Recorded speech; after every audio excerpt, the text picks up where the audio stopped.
There was a time when Brexit meant Brexit. These days it seems to mean chaos. This grand plan to demonstrate that the UK has been Gulliver imprisoned in Lilliput for the last 46 years has fallen apart and is broken. And to deal with that, Buruk, we have a government so dysfunctional, so bereft of talent and so lacking in trust, the Prime Minister has given up trying to appoint ministers.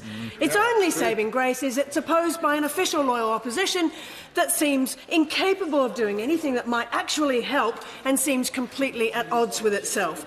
Today we have a Prime Minister who thinks no will turn to yes if you only just ask half of the question, served by a cabinet that includes one minister who thought it appropriate to tell a journalist, "I'm past caring, it's like the living dead in here." Now, I suspect that might have been the Prime Minister herself, but it is an insult to the living dead. Worse is to come, though, if she ever manages to muster enough support to resign to be replaced by a more vicious version of the Bullingdon Club.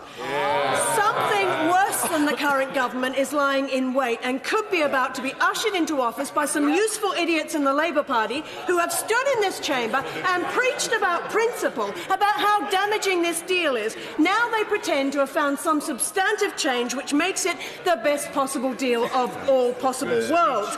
They stand on the wrong side of history and on the wrong side of the interests of the people they were paid to represent.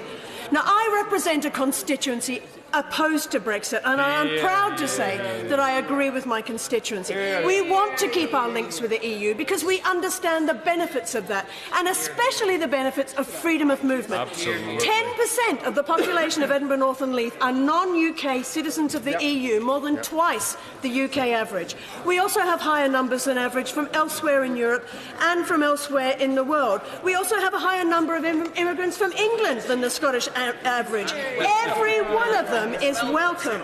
We understand the benefits of immigration and the cultural and economic value that immigrants bring. We understand just how damaging Brexit would be, particularly a chaotic Brexit. This deal, this pile of manure we are being offered as an appetizer for the slurry to come, would do harm to my constituents. It is offered by a Prime Minister who has run out of road and who has no other ideas. That is no basis on which to recommend anything to anyone, far less a future to our countries. It is time to go back to the people and say this is what Brexit actually is. Would you like to go through with this, or would you rather revoke Article 50 and let them have a choice with at least some idea of what the choice actually is?